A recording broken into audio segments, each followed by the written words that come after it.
D'accord. Et quels sont les enjeux justement de cette transformation digitale sur notre continent africain, donc le Maroc et tout le continent?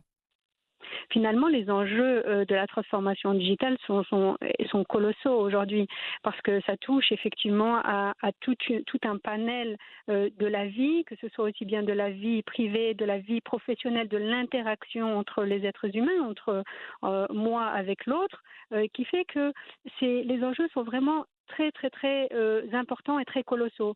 Par exemple, on va avoir un accès à l'information qui va être beaucoup plus grand. On va accéder à des services publics ou privés de l'administration de manière plus rapide, un accès à la médecine également Mhm. depuis des contrées un peu plus reculées avec un peu moins d'infrastructures. Effectivement, ça va être également au niveau des entreprises, comment je deviens compétitif au sein de mon secteur d'activité, dans le pays dans lequel je suis implanté ou au niveau du continent dans lequel je me trouve.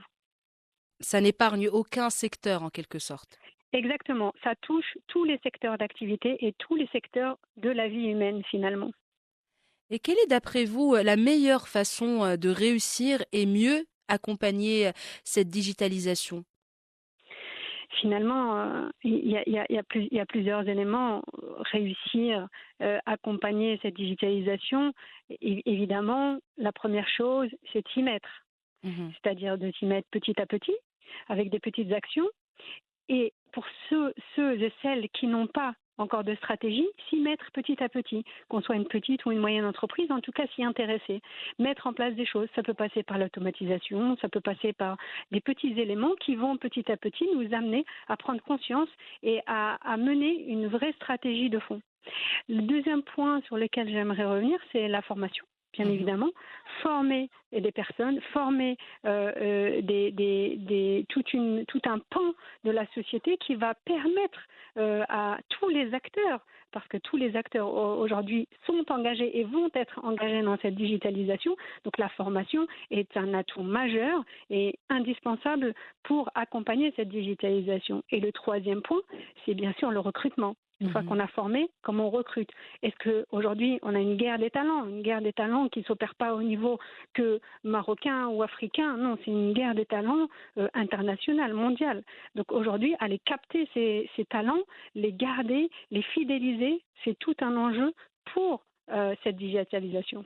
Et aussi peut-être également sensibiliser les gens justement à à l'importance de cette transformation digitale parce que il y a des gens qui prennent pas forcément ça au sérieux ou juste ils ne s'y connaissent pas vraiment donc il y a une certaine appréhension des fois. Exactement. Alors comme tout changement, le Mm. changement, tout être humain a une tendance un petit peu à un repli face au changement. Alors pourquoi? C'est tout à fait naturel. Ce n'est pas tout le monde est un peu réfractaire au Bien changement parce sûr. qu'on ne sait pas ce qu'on perd, on Mhm. ne sait pas ce que l'on gagne finalement. On préfère rester sur un statu quo.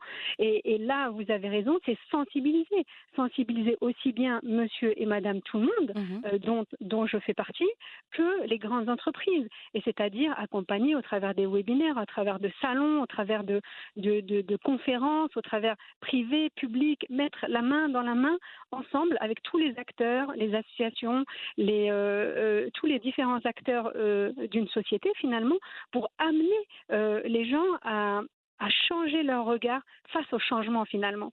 Exactement.